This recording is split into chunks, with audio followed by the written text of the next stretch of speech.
하나님의 말씀은 신명기 10장 12절로 15절까지 말씀입니다. 봉독하겠습니다. 이스라엘아, 내 하나님 여호와께서 내게 요구하시는 것이 무엇이냐? 곧 내 하나님 여호와를 경외하며 그의 모든 도를 행하고 그를 사랑하며 마음을 다하고 뜻을 다하여 내 하나님 여호와를 섬기고 내가 오늘 내 행복을 위하여 내게 명하는 여호와의 명령과 규례를 지킬 것이 아니냐? 하늘과 모든 하늘과 땅과 그 위의 만물은 본래 내 하나님 여호와께 속한 것이로되 여호와께서 오직 내 조상들을 기뻐하시고 그들을 사랑하사 그들의 후손인 너희를 만민 중에서 택하셨음이 오늘과 같으니라. 아멘. 할렐루야. 여러분, 행복하십니까? 오늘 여러분은 중요한 자리에 앉아 있습니다. 하나님께서 여러분을 향하신 뜻이 무엇이고 그 계획이 무엇인지 알려주는 자리입니다. 여러분이 행복할 수 있는 방법을 알려주는 자리입니다. 저는 오늘 이 말씀을 통해서 여러분들이 행복한 사람 되기를 간절히 소원합니다. 오늘 본문 13절을 보면 어떤 사람이 행복할 수 있는지 기록하고 있습니다. 오늘 본문을 중심으로 내 행복을 위하여라는 제목으로 함께 은혜를 나누고자 합니다. 행복이란 무엇일까요? 과연 행복한 사람이란 어떤 사람일까요? 행복하기 위해서는 우리는 어떻게 하면 될까요? 하나님께서는 오늘 본문 가운데 그 비결을 소개하고 계십니다. 첫 번째, 우리의 행복을 위하여 말씀에 순종하라고 말씀하고 계십니다. 오늘 13절에 내가 오늘날 내 행복을 위하여 내게 명하는 여호와의 명령과 규례를 지킬 것이 아니냐라고 말씀하고 계십니다. 어떤 사람이 행복할 수 있는 사람입니까? 여호와의 명령과 규례를 지키는 자라는 말씀입니다. 본문에서는 말씀에 순종하는 자가 바로 행복한 자라고 행복할 자라고 말씀하고 있는 것입니다. 행복의 비결이 말씀에 순종하는데 여호와의 명령과 규례를 지키는 데 있다는 말씀입니다. 본문에서 하나님께서는 하나님의 백성에게 말씀에 순종하기를 요구하고 계십니다. 여호와를 경외하며 섬기고 그 명령과 규례를 지킬 것을 요구하고 계십니다. 그리고 이어서 그 이유를 우리의 행복을 위하여 라고 기록했다는 것입니다. 이 말씀은 바꾸어 말하면 하나님의 명령과 규례를 지키는 자는 행복할 수 있지만 하나님의 명령과 규례를 지키지 않는 자, 불순종하는 자는 불행할 것이라는 말씀입니다. 행복할 수 없다는 것입니다. 여러분, 이 세상을 살아가다 보면 불순종하면서도 행복해 보이는 사람들이 있습니다. 아니, 행복하다고 말하는 사람들이 있습니다.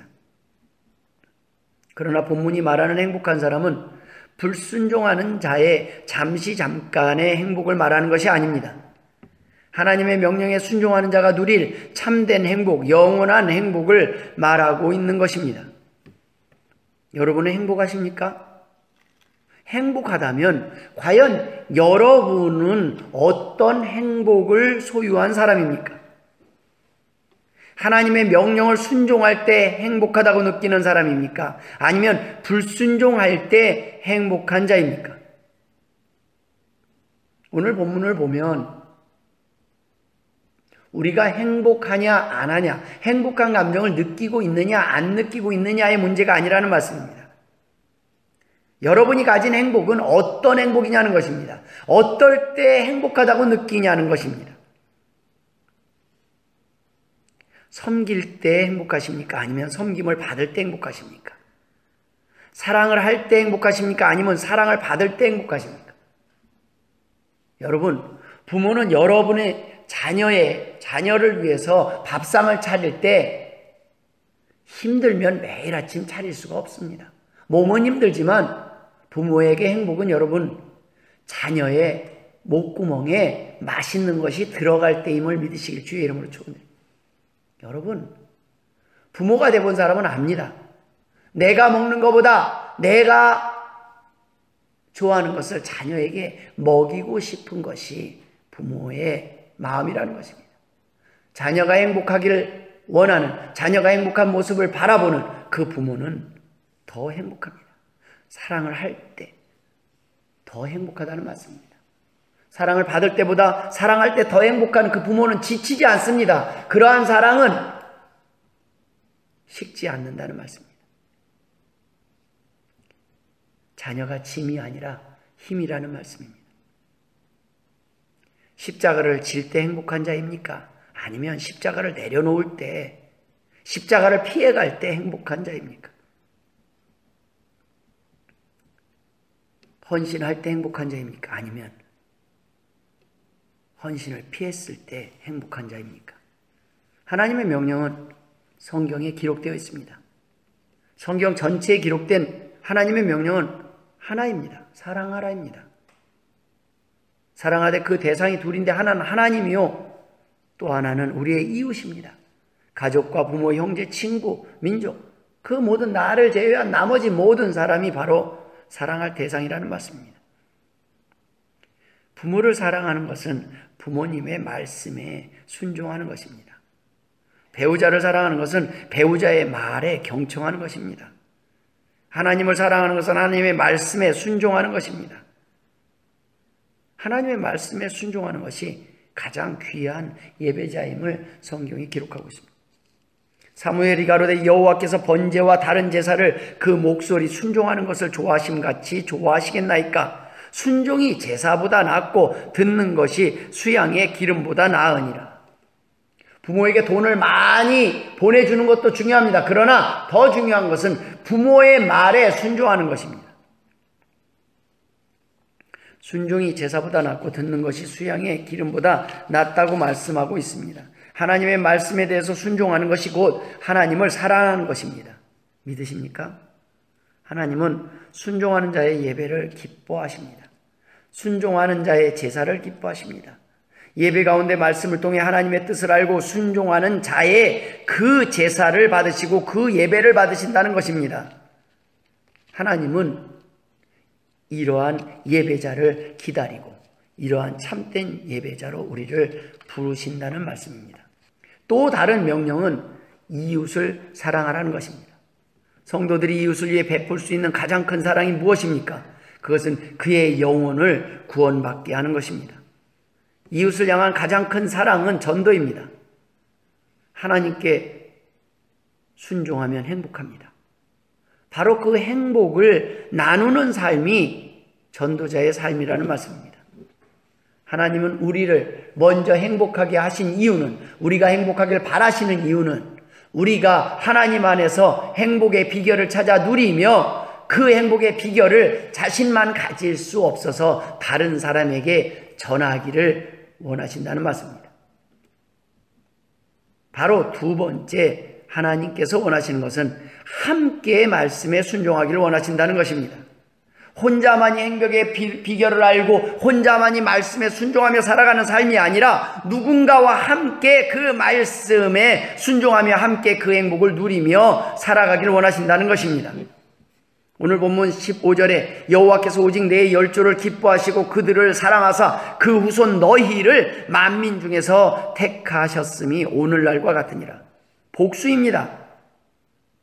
한 사람만이 행복하길 원하는 것이 아니라 그 행복이 전염되길 원하는 것입니다. 전파되길 원하는 것입니다. 사람들이 두려워하는 독감이 전파되는 것이 아니라 하나님은 행복을 전염시키는 매개자가 되기를 원하신다는 말씀입니다. 혼자만 행복하고 혼자만 기도하고 혼자만 은혜 받으며 사는 것이 행복이 아닙니다. 혼자 사는 것이 어쩌면 더 편할 수 있습니다. 여러분, 다른 사람과 함께 한다는 거 힘든 것입니다. 누군가의 비율을 맞춰야 됩니다. 내 불편함을 감수하고 내 편한 대로 마음껏 소리 지를 수도 없습니다. 마음껏 TV를 볼 수도 없습니다. 마음껏 기도할 수 없습니다. 때로는 그 상대방의 행복을 위해서 불편함을 위해서 내 불편함을 감수해야 될 필요가 있다는 것입니다. 자녀와 함께 산다는 거, 부모와 함께 산다는 거 불편합니다. 특히 노부모, 늙은 부모와 함께 하는 거, 냄새나는 부모와 함께 하는 거 더욱더 힘듭니다. 그러나 그 희생을 감수하는 것이 행복이라는 말씀입니다. 내가 먹는 음식을 함께 나누고자 하는 것, 내 자녀와 나누고 내 이웃과 나누고 내 부모와 나누는 것, 내 성도들과 함께 나누는 것이 바로 하나님이 원하시는 것이라는 것입니다. 하나님의 백성들이 함께 모여 행복하기를 원하신다는 것입니다. 이웃은 둘째치고 내 자녀와도 함께 할 수 없는 세상에 살고 있습니다. 이웃은 둘째치고 나를 키운 부모와도 함께 하기를 불편해하는 세상에 살고 있다는 말씀입니다. 여러분, 배우자 없이도 행복할 수 있습니다. 그러나 하나님은 배우자와 함께 행복하기를 원합니다. 누군가를 위해서 한 사람이라도 섬길 줄 모른다면, 한 사람조차도 섬기지 못하고 하나님 나라에 간다면, 여러분, 우리의 사랑에, 우리의 믿음에 문제가 있지 않냐는 말씀입니다. 우리의 은혜에 문제가 있지 않냐는 말씀입니다.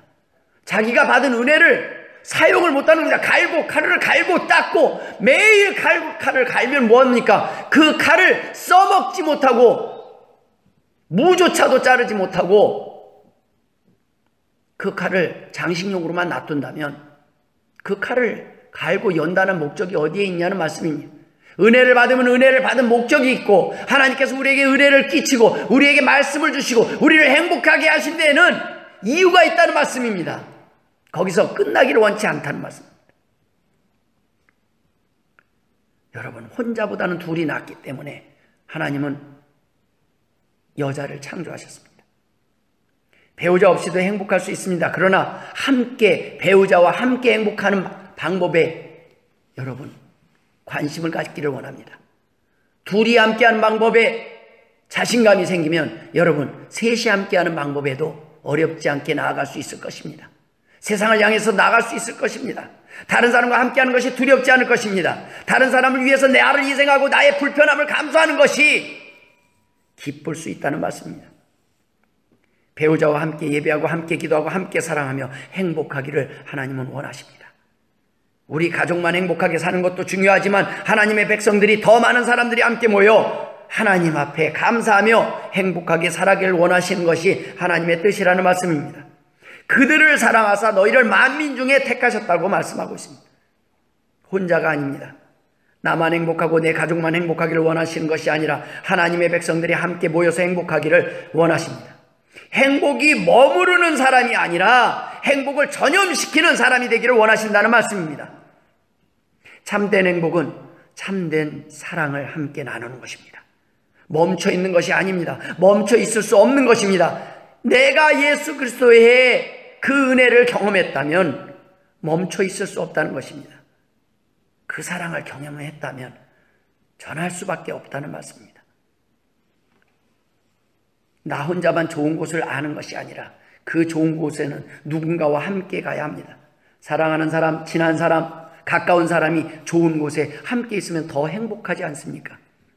사랑하는 사람이 있으면 좋은 곳, 좋은 음식을 먹을 때 사랑하는 사람과 함께 하고 싶다는 생각이 들지 않습니까? 아무리 아름다운 것을 보고 아름다운 음식을 먹어도 함께 하고 싶고 함께 나눌 수 있는 사람이 없다면 도리어 문제가 있는 사람 아닙니까? 여러분, 왜 싱글이 봄에 힘듭니까? 새록새록 피어나는 그 자연 만물을 보고 왜 여름에 힘듭니까? 어디든 떠나고 싶은 그 싱그러운 여름이 왜 힘듭니까? 혼자이기 때문에 힘든 건 아닙니까? 그 좋은 자연을 함께 보고 함께 공감하고 함께 나눌 수 있는 사람이 없기에 힘든 것 아닙니까? 어떻게 좋은 것을 알고 그것을 혼자만 누리는 것이 행복입니까? 진짜로 누군가를 사랑한다면 진짜 좋은 곳에 혼자 가는 것을 좋아하지 않습니다. 좋은 곳에 가면 그 사람이 생각나게 돼 있습니다. 사랑하는 사람이 생각납니다. 사랑하는 아내와 함께하고 싶고 사랑하는 남편과 함께하고 싶습니다. 우리 자녀들도 함께 왔으면 좋았을 텐데 라는 생각을 합니다. 같은 길이라도 때로는 혼자 가면 그것이 일이지만 사랑하는 이와 함께 가면 그것은 여행길이요, 데이트하는 길이고 추억의 길이 되는 것입니다. 이곳을 그 사람과 함께 왔었는데, 이곳을 그 사람과 함께 갔었는데, 함께 있을 때 바로 행복한 사람이 바로 사랑하는 사람들입니다. 사랑하는 사람의 자리가 비어있을 때 우리는 허전함을 느낍니다. 함께 하고 싶은데, 함께 나누고 싶은데 그 나눌 사람이 없을 때 우리는 허전함을 느끼는 것이 정상입니다. 여러분, 모든 것이 마음에 들어서 부부가 함께 사는 것이 아닙니다. 헤어지는 것이 더 힘들어서 함께 사는 것입니다. 모든 것이 마음에 드는 사람이 어디 있겠습니까? 그러나 그 사람과 따로 사는 것이 더 끔찍하고 더 고통스럽기 때문에 우리는 함께 살아갈 수 있는 것입니다. 그것이 사랑입니다. 혹시 세잎 클로버의 끝말이 행복이라는 것을 아십니까? 우리는 항상 행운을 의미하는 네잎 클로버만 바라고 기대하고 관심을 가지고 찾습니다. 하지만 우리 주위에서 흔하게 볼 수 있는 소중한 행복, 세잎 클로버가 바로 당신입니다. 그렇게 잘나지 않고 그렇게 대단하지 않지만 평범해 보이는 당신이 소중한 것이 바로 행복이라는 말씀입니다. 여러분, 고슴도치도 자기 새끼가 제일 이쁩니다. 내 자녀가 연예인들처럼 잘생기고 멋진 미남과 호남이 아니고 미녀가 아니라도 부모는 자기 자식보다 예쁜 자식이 없고 내 아내보다 내 남편보다 더 멋지고 아름다운 사람은 없다는 말씀입니다. 여러분이 우리와 함께 예배 가운데 있을 때 우리는 혼자 드릴 때보다 더욱 행복하다는 말씀입니다. 당신과 함께 있는 것이 행복하다는 말씀입니다. 당신과 함께 모일 때 기쁘다는 것입니다. 당신과 함께 있을 때 힘이 된다는 말입니다. 혼자 먹는 밥 맛 없습니다. 아니, 더 맛있게 먹을 수 있는데 정말 혼밥 맛있습니까? 저는 혼자 있을 때 혼밥이 맛이 없었습니다. 누군가 함께 맛있는 것을 먹을 때는 누군가 함께 이 맛있는 것을 같이 나누고 싶었습니다. 여러분, 나를 사랑하는 사람들과 함께 있을 때 두려울 것이 없습니다. 혼자보다는 함께 있는 것이 힘이 됩니다. 꼭 배우자를 말하는 것은 아닙니다. 여러분, 그리스도 안에 형제자매들이 있습니다. 이 예배하는 공동체 안에 하나님의 백성들 안에 함께 할 수 있습니다. 함께 있어서 행복할 사람을 찾는 것이 바로 배우자를 찾는 것입니다. 전도한다는 것은 함께 있어서 행복할 사람들을 찾는 것입니다. 당신도 이 행복을 함께 나눴으면 좋겠습니다. 우리는 충분히 행복합니다. 하지만 당신도 함께 행복한 모습을 바라보고 싶습니다. 그것을 기대합니다. 어떠한 상황 속에서도 사랑하는 사람, 친한 사람과 함께 할 때 우리는 그 힘든 상황들이 힘이 되고 이겨낼 수 있다는 말씀입니다. 주의 전에 그런 사람과 함께 모일 때 주의 일로, 하나님의 일로 함께 모일 때 우리는 힘은 들지만 불편한 부분들은 있지만 행복하다는 말씀입니다. 우리가 함께 모일 때 바로 주 성령님께서 임하십니다. 예배는 주일 행사가 아닙니다. 예배를 참석하는 것만으로 예배가 되는 것이 아닙니다. 참된 예배자는 하나님의 말씀에 순종하여 이웃을 사랑하고 그들에게 복음을 전도하는 전도자의 사명을 감당하는 사람입니다.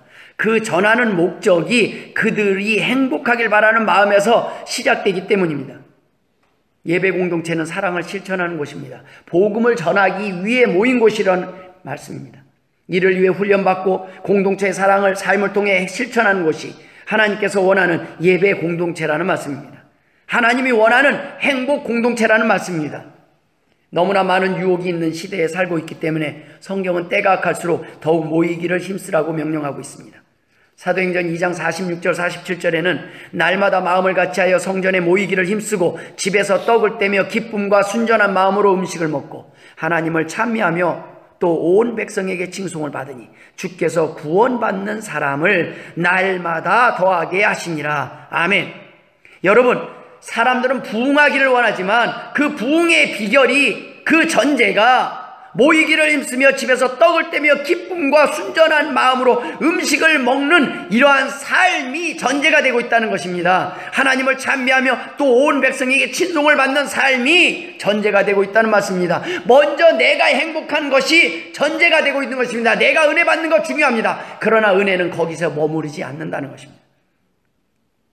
모이기를 힘쓰라는 이 말씀은 힘을 써야 모일 수 있다는 말씀입니다. 사단이 우리가 쉽게 모이도록 내버려두지 않는다는 말입니다. 히브리서 10장 25절에는 모이기를 패하는 어떤 사람들의 습관과 같이 하지 말고 오직 권하여 그날이 가까움을 볼수록 더욱 그리하자. 여러분, 함께 모일 때 역사가 일어나기 때문에 사단은 우리가 모이는 것을 싫어하고 방해하기 위해 호시탐탐 기회를 엿보고 있습니다. 여러분, 부부가 싸우면 제일 먼저 주일날 예배드리러 가지 말자고 합니다. 여러분, 시험에 들면 교회부터 가기 싫습니다. 모이는 것이 싫습니다. 하나님 앞에 나와야 회복이 되는데 도리어 하나님 앞에 나아가는 걸 거부하게 돼 있습니다. 우리 같은 사람이, 나 같은 사람이, 나같이 부족한 사람이 죄를 짓고 싸움이 나는 사람들이 무슨 가서 예배를 드리냐고 사단은 속삭입니다. 그러나 여러분, 하나님은 그런 우리에게 괜찮다고 말씀하십니다. 그래, 넘어졌으니 더 나오라고 말씀하십니다. 나와서 치료받고 회복되어서 돌아가라고 말씀하십니다. 그러나 사단은 야, 너 같은 사람이 뭔 복음을 전하냐? 입을 다물으라고 말합니다. 너 같은 사람이 무슨 하나님의 일을 하냐고 말을 합니다. 그러나 여러분, 은혜 받은 자는 바로 나 같은 사람이 하나님의 용서하셨다고 하나님의 용서를 자랑하는 사람들입니다. 보혈의 공로를 자랑하는 사람입니다. 나 같은 사람이 하나님 앞에 나올 수 있는 것은 바로 십자가의 은혜 때문이라고 십자가를 자랑하는 사람들입니다. 자신을 자랑하고 자신의 능력을 자랑하는 사람들이 아닙니다. 자신과 같이 못난 자가 자신과 같이 쓰러져 넘어져서 다시는 일어날 수 없는 조롱받아 마땅한 사람이 그 보혈의 공로를 의지해서 오늘도 다시 일어나서 하나님 앞에 나와서 하나님께 감사하며 예배드리며 영광 돌리고 있다고 하나님을 자랑하는 삶을 사는 사람이라는 것입니다. 성도들은 싸우기 위해 만나고 모이는 것이 아닙니다. 세 번째, 오늘 본문에서 하나님은 같은 목적을 가지고 말씀에 순종하기를 원하십니다. 왜 하나님이 이 말씀을 기록하셨을까요? 하나님은 오늘 본문에 아주 구체적으로 우리가 어떻게 살아야 될지 신명기 10장 12절에 기록하고 있습니다. 이스라엘아, 내 하나님 여호와께서 내게 요구하시는 것이 무엇이냐? 곧 내 하나님 여호와를 경외하며 그 모든 도를 행하고 그를 사랑하며 마음을 다하고 성품을 다하며 내 하나님 여호와를 섬기고, 아주 구체적으로 기록해 놓으셨습니다. 왜 그렇습니까? 함께 아무리 많은 사람들이 모여서 말씀을 들어도 그 목적지가 다르고 은혜가 다르고 방향이 다르면 행복할 수 없기 때문입니다. 신앙이 다르면 각각 자기 의견에 좋은 대로 하나님을 예배하고 섬기고 나아가면 다툼과 분열이 일어나기 때문입니다. 같은 목적을 가지고 모일 때 행복할 수 있습니다. 부부가 아무리 사랑해도 신앙이 다르고 의견이 다르면 말다툼으로 날마다 세월을 보낼 것입니다. 행복할 수 없습니다. 왜 그렇습니까? 생각이 다르고 목적지가 다르기 때문입니다. 생각은 약간 다를 수 있습니다. 그러나 목적지가 같으면 생각을 조율할 수 있습니다. 서로 양보할 수 있습니다. 그러나 목적지가 다르면 양보는 없습니다. 열심으로 모이는 교회는 성장하고 부흥합니다. 그러나 왜 열심히 모이기가 힘들까요? 의견이 다르기 때문입니다. 목적지가 다르기 때문입니다. 각자의 소원이 다릅니다. 각자의 성격도 취향도 다릅니다. 정확히 말하면 같은 것이 거의 없는 존재가 인간입니다. 부부조차도 서로 다른 것이 매력으로 느껴져서 결혼을 해서 다른 것 때문에 헤어진다면 참으로 어리석지 않습니까? 여러분, 내게 없는 것이 매력입니다. 좋아 보입니다. 그러나 결혼하고 나면 달라서, 너무나 달라서, 음식 취향도 생각도 원하는 것이 너무나 달라서 헤어진다고 말합니다. 여러분, 그래서 필요한 것이 사랑이 아닙니까? 자녀도, 나를 닮아서 태어난 자녀도 어쩜 그렇게 나와 똑같이 닮은 부분도 있지만 내 자식마저 할 정도로 다르게 사는 부분도 많이 있습니다. 여러분, 하나님께서 그렇게 만드셨습니다. 비슷한 사람은 있어도 똑같은 사람은 없습니다. 지문도 홍채도 다 다릅니다. 성격도 다릅니다. 그러니 각자 원하는 대로 살려고 하면 만족할 수가 없습니다. 각자가 원하는 대로 살아가면 하나가 될 수 없습니다. 하나님이 우리를 각기 다르게 만드신 것은 이 세상에 유일한 존재로 만드신 것입니다. 똑같이 공장에서 찍어내는 제품과 같지 않고 이 세상에 나 같은 사람은 한 사람밖에 없습니다. 내가 가진 장점을 가진 사람은 한 사람밖에 없다는 말씀입니다. 나와 같이 똑같이 생긴 사람이 없습니다. 나와 같은 매력을 가진 사람은 한 사람밖에 없다는 것입니다. 나와 같은 성격을 가진 사람도, 나와 같은 좋은 장점을 가진 사람도 한 사람밖에 없다는 것입니다. 이사야서 53장 6절에 우리는 다 양 같아서 그릇 행하여 각기 제 길로 갔거늘 여호와께서는 우리 모두의 죄악을 그에게 담당시키셨도다. 이것이 우리의 모습입니다. 우리는 양 같아서 각각 자기 뿔뿔이 목자가 없으면 뿔뿔이 자기 길을 그냥 가는 사람들입니다.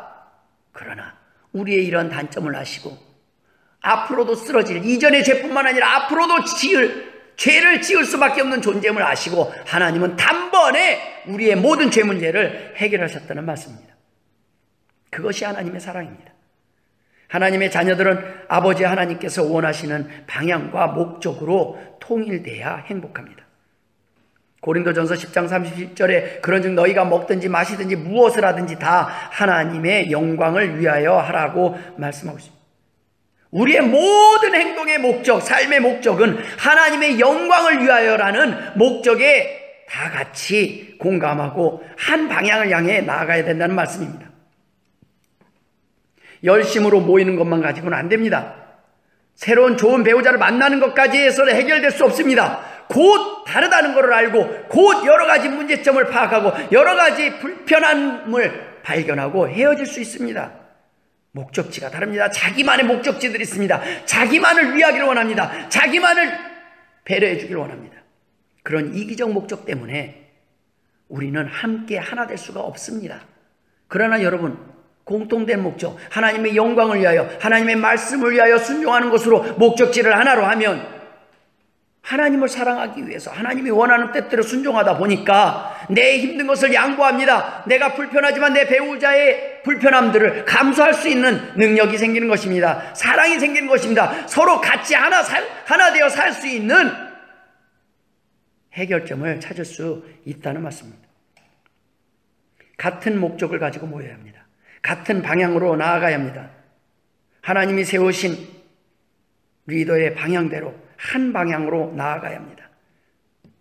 아무리 좋은 차를 가지고 아무리 훌륭한 운전사가 많이 있다 할지라도 목적지가 없는 차, 방향을 정하지 못한 차는 출발할 수 없습니다. 제자리에 머무를 수밖에 없습니다. 어디로 가야 할지를 정하지 못했는데 어떻게 차가 출발할 수 있겠습니까? 신앙이 다르고 목적지가 다르면 단 2명뿐인 부부조차도 결국은 함께 살지 못하고 헤어질 수밖에 없다는 말씀입니다. 은혜를 받은 사람들은 개성대로 사는 사람들이 아닙니다. 하나님을 위해 자신의 개성을 내려놓고 조화를 이루어 하나님이 원하는 모습을 만들어내는 사람들입니다. 하나님의 얼굴만, 하나님의 영광만을 드러내는 삶을 살아가는 사람들입니다. 여러분, 우리는 종종 여러 가지 모임과 집회에 관한 뉴스를 접합니다. 그 모임의 방법도 가지가지입니다. 촛불 집회, 나체 집회, 폭력 집회 등등. 그들은 왜 모였을까요? 뜻을 전하기 위해서입니다. 그들은 단지 모이기만 해도 힘이 된다는 것을 알고 있기 때문에 모입니다. 많이 모일수록 힘이 된다는 걸 알고 있기 때문에 모입니다. 그들은 같은 목적을 이루기 위하여 옳다고 생각하는 일에 직장에서, 가정에서 개인적인 일들을 다 뒤로하고 모임과 집회에 함께 참석하는 모습을 볼 수 있습니다. 오늘날 우리는 모임을 통해 힘을 드러내고 뜻을 전하는 시대에 살고 있습니다. 그러나 정작 하나님이 원하시는 목적을 이루기 위해 하나님의 뜻을 전파해야 될 사명을 가진 그리스도인들은 점점 모임을 폐하는 분위기가 되는 것을 볼 때 참으로 안타깝기만 합니다. 문제가 어디 있을까요? 목적을 상실했기 때문입니다. 왜 교회에 모이는지 모르기 때문입니다. 방향을 상실했기 때문입니다. 어디로 가야 할지를 모르기 때문입니다. 이유도 모르고 모이려니 그 모임이 더욱 힘든 것입니다. 히브리서 10장 23절부터 25절에 또 약속하신 이는 미쁘시니 우리가 믿는 도리에 소망을 움직이지 않고 굳게 잡아 서로 돌아보아 사랑과 선행을 격려하며 모이기를 폐하는 어떤 사람들의 습관과 같이 하지 말고 오직 권하여 그날이 가까움을 볼수록 더욱 그리하자라고 기록하고 있습니다. 히브리서에서 성경은 모이기를 힘쓰되 먼저 우리가 믿는 도리의 소망을 움직이지 않고 굳게 잡으라고 말씀하고 있습니다. 여러분, 목적지를 잃어버리면 안 된다는 말씀입니다. 우리는 결국에는 죽게 되어 있습니다. 우리는 결국에는 하나님 앞에 나오게 되어 있습니다. 우리는 결국에는 그 천국에 소망을 두고 그 천국을 바라보고 그 천국으로 가게 되어 있습니다. 공동체의 성장에 부흥을 방해하는 몇 가지 갈림길들이 있습니다. 처음에는 말씀에 순종할 것인가 불순종할 것인가를 고민합니다. 하나님이 있는가 없는가를 고민합니다. 그러나 두 번째는 이것을 함께 갈 것인가 혼자 갈 것인가를 고민합니다. 세 번째는 어디로 갈 것인가 고민합니다. 여러분, 교회가 하나 되고 부흥하기 위해서는 이러한 것들이 일치되어야 되고 정리되어야 됩니다. 이러한 것들이 먼저 전제가 되지 않고는 미끄러질 수밖에 없다는 말씀입니다. 방향이 중요합니다. 많은 사람이 모이는 것도 중요하지만 그 많은 사람들이 한 방향으로 가는 것이 중요합니다. 많은 사람들이 모여서 방향을 설정하는데 많은 시간을 고민합니다. 이 때문에 교회가 성장하고 부흥하는데 많은 시간이 지체되고 있습니다. 그러나 여러분, 교회에서 우리가 주의해야 할 부분이 있습니다. 교회라는 공동체에서 방향과 목적지를 가지고 의논하는 것이 아니라는 것입니다. 여러분, 그것은 성도들이 고민할 부분이 아닙니다. 그것은 리더에게 하나님이 준 책임입니다. 여러분, 리더가 올바른 신앙을 가지고 올바른 방향을 가지고 올바른 판단력을 가지고 올바른 길로 인도할 책임은 리더에게 주셨다는 것입니다. 하나님은 리더 한 사람만 바꾸면 됩니다. 리더가 잘못되면 하나님 리더만 치면 됩니다. 리더만 하나님 불러가 버리시면 됩니다. 그러나 여러분, 모든 사람이 리더가 돼서 서로 잘났다고 서로 이 길로 가자 저 길로 가자 하면은 교회는 통제할 방법이 없습니다. 하나님도 안 된다는 것입니다. 교회는 방법론을 가지고 모여서 회의를 하는 것이지 방향성을 가지고 회의하는 것이 아닙니다. 방향은 리더가 정합니다. 리더를 통해서 하나님께서 전달합니다. 그 리더를 통해서 하나님의 말씀이 제대로 전할 수 있도록 성령님께서 하나님께서 불꽃 같은 눈으로 바라보고 계신다는 말씀입니다. 여러분, 저는 하나님이 두려워서 이 자리에 섰습니다. 하나님이 두려워서 이 길을 갑니다. 여러분, 리더는 말하고 싶은 사람들이 쓰는 자리가 아닙니다. 하나님의 말씀을 하나님의 말씀답게 제대로 전하기 위해서 하나님이 세우시는 것입니다. 성경이 어떻게 말씀하고 있는지, 성경대로 사는 방법이 무엇인지 알기 위해, 말씀대로 순종하기 위한 구체적이고 효과적인 방법을 찾기 위해 여러분들은 고민하고 의논하는 곳이 바로 교회인 것입니다. 여러분, 사랑을 할 것인가 말 것인가를 가지고 고민하지 마십시오. 성경은 사랑하라고 명령하고 계십니다. 고민하지 말라는 것입니다. 토론하지 말라는 것입니다. 답을 줬습니다. 목적지를 줬습니다. 우리가 고민해야 될 것은 하나님의 그 사랑을 전하기 위해, 하나님의 명령대로 사랑하기 위해 우리는 어떤 식으로 교제를 하고 어떤 식으로 사랑하는 것이 효과적인가를 고민해야 하는 것입니다. 교회는 무엇을 가르친가를 고민하지 말아야 합니다. 이미 성경에 다 기록되어 있다는 것입니다. 무엇을 가르쳐야 될지, 어떻게 살아야 될지 성경은 다 이미 말씀하고 있습니다. 결정되어 있다는 것입니다. 목적지는 결정되어 있습니다. 그것을 어떻게 전달할 것인가를 고민하는 것이 바로 교회 교육의 핵심입니다. 전도는 바꿀 수 없는 지상명령입니다. 전도를 할까 말까가 아닙니다. 어떻게 전도를 해야 할까? 그것을 고민하는 것입니다. 예배를 드릴 것인가 말 것인가를 고민하는 것이 아닙니다. 어떤 예배자가 될 것인가, 오늘 어떤 제사를 하나님 앞에 드릴 것인가, 어떤 마음으로 하나님 앞에 나아가는 것을 하나님이 기뻐할 것인가를 생각하고 고민해야 된다는 말씀입니다. 항상 사단은 이것을 결정할 수 없도록 우리를 혼란스럽게 합니다. 가고자 하는 방향이 다른 사람들이 모이면 배가 출발을 할 수 없습니다. 교회를 위한 사람과 사람을 위한 교회, 두 가지 다른 목적지를 가진 사람들이 모여서 서로 다른 의견을 가지고 충돌하고 있다면 그 교회는 부흥할 수 없습니다. 제자리를 맴돌 수밖에 없습니다. 모이는 인원이 아무리 적다고 하더라도 공동체는 그 방향이 일치되었을 때 조금씩 성장하기 시작합니다. 만약 공동체와 가고자 하는 방향이 다른 사람들이 있다면 그들은 결국 그 공동체의 부흥과 성장을 방해하게 됩니다. 왜냐하면 분열을 초래하기 때문입니다. 팔을 나눌 것입니다. 자기와 뜻이 다르다는 이유로 나눠질 수밖에 없다는 것입니다. 하나님이 피로 세우신 교회가 같은 방향으로 더 빨리 갈 수 있도록 하나가 되어 나아가는 것이 가장 빠른 부흥의 길입니다.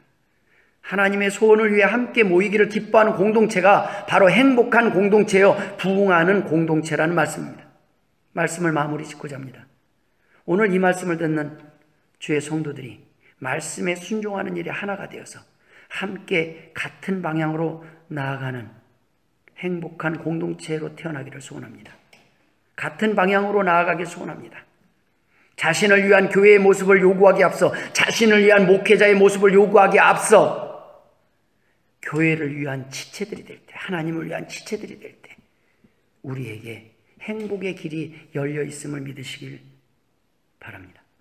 혹시 개인적인 사정으로 함께 예배하지 못해도 마음만은 하나로 가야 합니다.